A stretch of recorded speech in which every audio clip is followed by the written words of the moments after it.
Olá, boa noite, graça e paz. Aqui quem vos fala é o diácono André Gomes, diretamente do Gama, Distrito Federal, e agora são 19 horas e 24 minutos.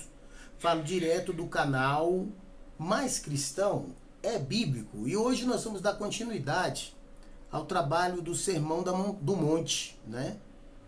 A segunda parte desse trabalho, Sal da Terra e Luz do Mundo, capítulo 5, versos 13 e 16, né? Hoje nós vamos dar continuidade a esse trabalho e depois também continuaremos aí prosseguindo na Bíblia com o livro de Mateus e os outros livros consequentemente, e logo depois o Antigo Testamento, amém? A ideia foi começar com o Sermão da Montanha, essa é a ideia do canal, assim como também combater aí vários fuxicos que vêm acontecendo no meio evangélico, através das mídias da internet. Amém? Então vamos lá, dar continuidade ao nosso estudo. O Sermão do Monte, Sal da Terra e Luz do Mundo, capítulo 5, versos 13 e 16. É a segunda parte do trabalho. A partir da declaração firme de Jesus, vós sois o sal da terra, há uma mudança em relação às ações do cristão em meio às perseguições sofridas pelo mundo. O cristão é compelido então a reagir com regozijo e exultação. E a partir de agora, as ações do cristão dizem respeito não à sua reação, mas à sua funcionalidade em relação ao mundo. Logo, qual é a ideia? A resposta é: aquele cristão que, estando face a face com Deus e com ele mesmo, viu-se humilde de espírito, com lágrimas nos olhos e chorando, manso com fome e sede de justiça, misericordioso, limpo de coração, pacificador e perseguido. Porém, mesmo diante de tudo isso, regozijando e exaltando.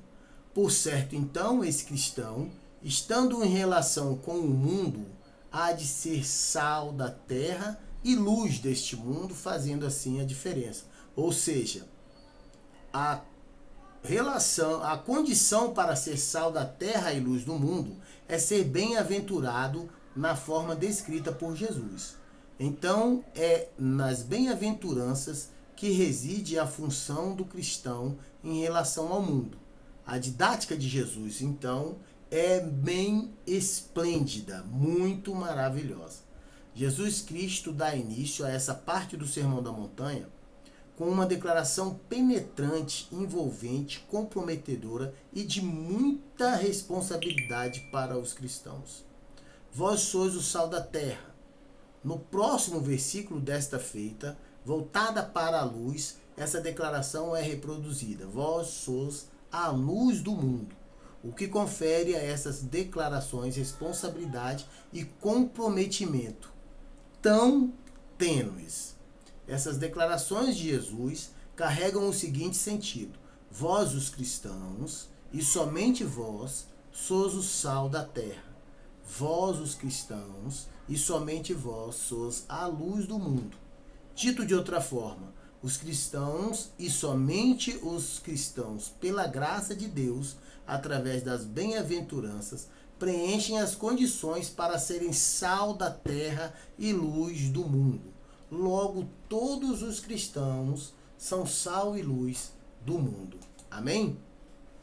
Na segunda parte aqui, nós vamos ver, falando a respeito dos versículos que vamos estudar, que são do 13 ao 16, né? O 13 diz: vós sois o sal da terra. Ora, se o sal vier a ser insípido, como lhe restaurar o sabor?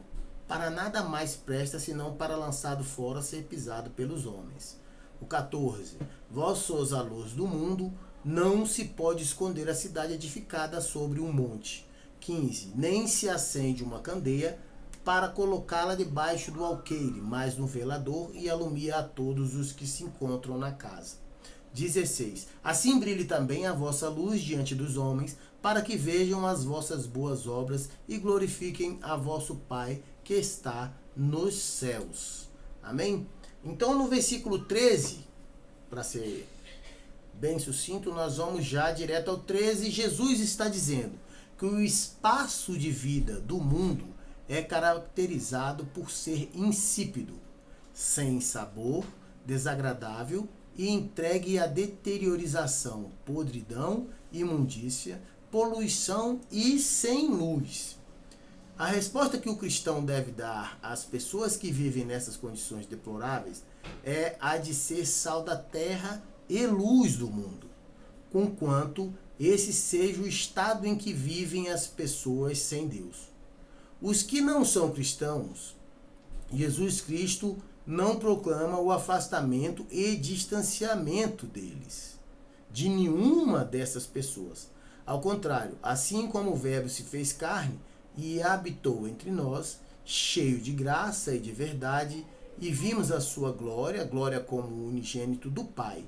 João 1,14.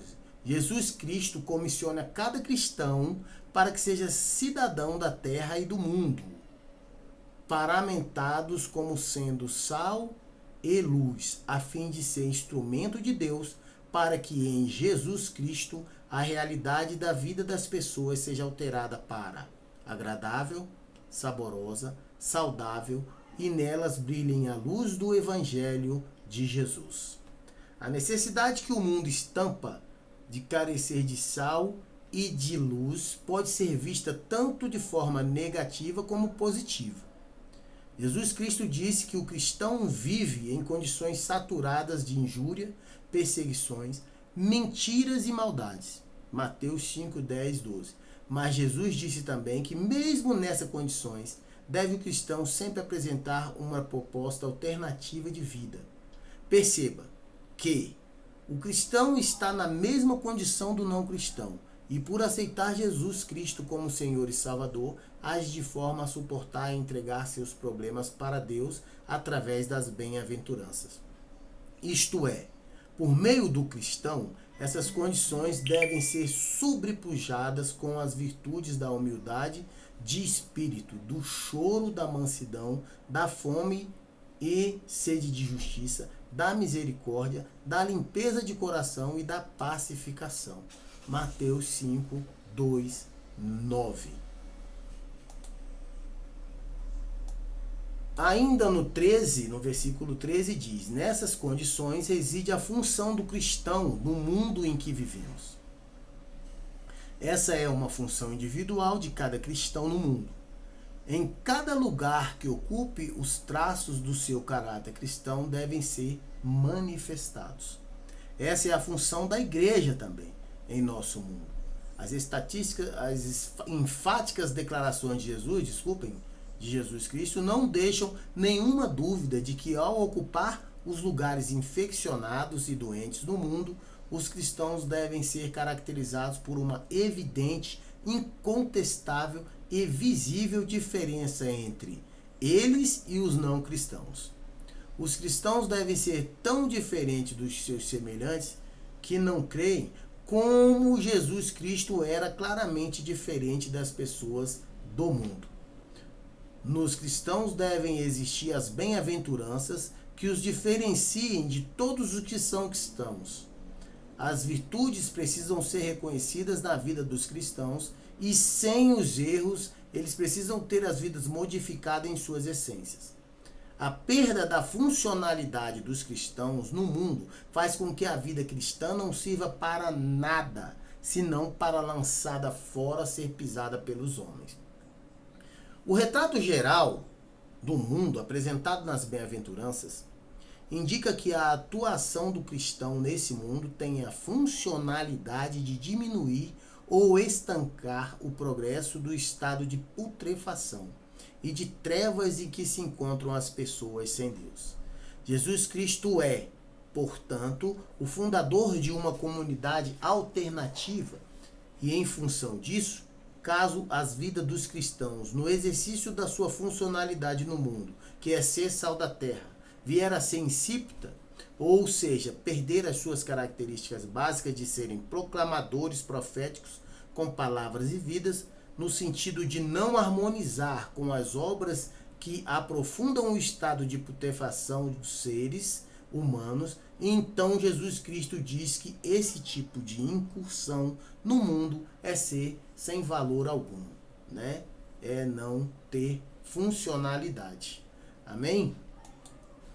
Então, no versículo 14, 15 e 16 diz: a linha de pensamento presente na metáfora do sal, por certo, está presente também na metáfora da luz.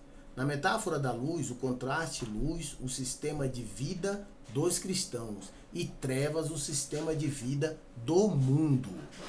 É evidente isso, né? O próprio Deus nos libertou das trevas e nos transportou para o reino do Filho, do seu amor. Colossenses 1, 13 e 14. Por isso mesmo, Jesus Cristo diz que não se pode esconder a cidade edificada sobre um monte. Em igual medida, continua Jesus Cristo, não se acende uma candeia para colocá-la debaixo do alqueire, mas no velador, e alumia a todos os que se encontram na casa. Mateus 5, 14 e 15. A vida cristã é para ser vivida de forma que todos a vejam, e sem qualquer tentativa de camuflagem ou esconderijos, com os traços do caráter cristão, que são as virtudes descritas nas bem-aventuranças. Jesus Cristo chama a um agir comprometido com Deus para o mundo. Nós cristãos precisamos transluzir uma vida comprometida. Seguir Jesus, que é luz, não pode ficar no segredo, escondido. Menos ainda é uma fé pessoal, reduzida a expressões individuais e interiores. As trevas somente são dissipadas com a luz e, de igual modo, o pecado somente é dissipado com a manifestação da vida de Jesus Cristo em cada cristão. Não há outra alternativa. Daí porque Jesus exorta: brilhe também a vossa luz diante dos homens. Mateus 5,16. Caso contrário, não haverá saída e veremos complicada a salvação. Amém, irmãos?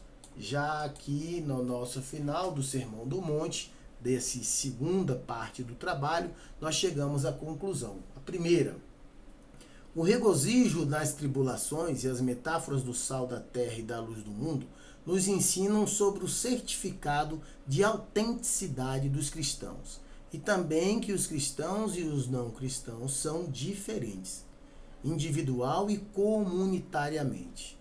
Os cristãos devem aceitar e assumir a responsabilidade proveniente dessa diferença e não devem se ensoberbecer quando descobrirem essas diferenças.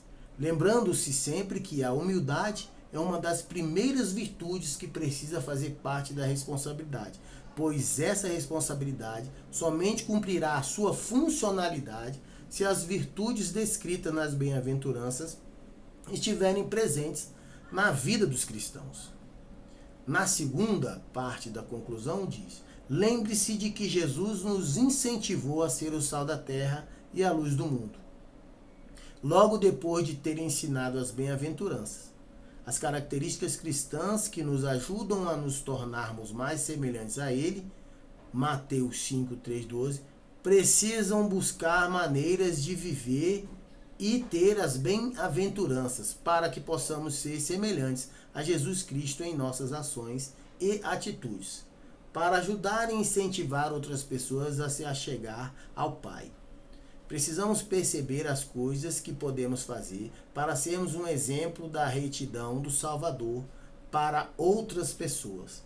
E se você escolher uma das bem-aventuranças da lição anterior para pôr em prática, saiba que é preciso que pratiquemos todas as bem-aventuranças em nossas vidas, para que juntas as características de Jesus Cristo possam nos ajudar a ser o sal da terra e luz para o mundo.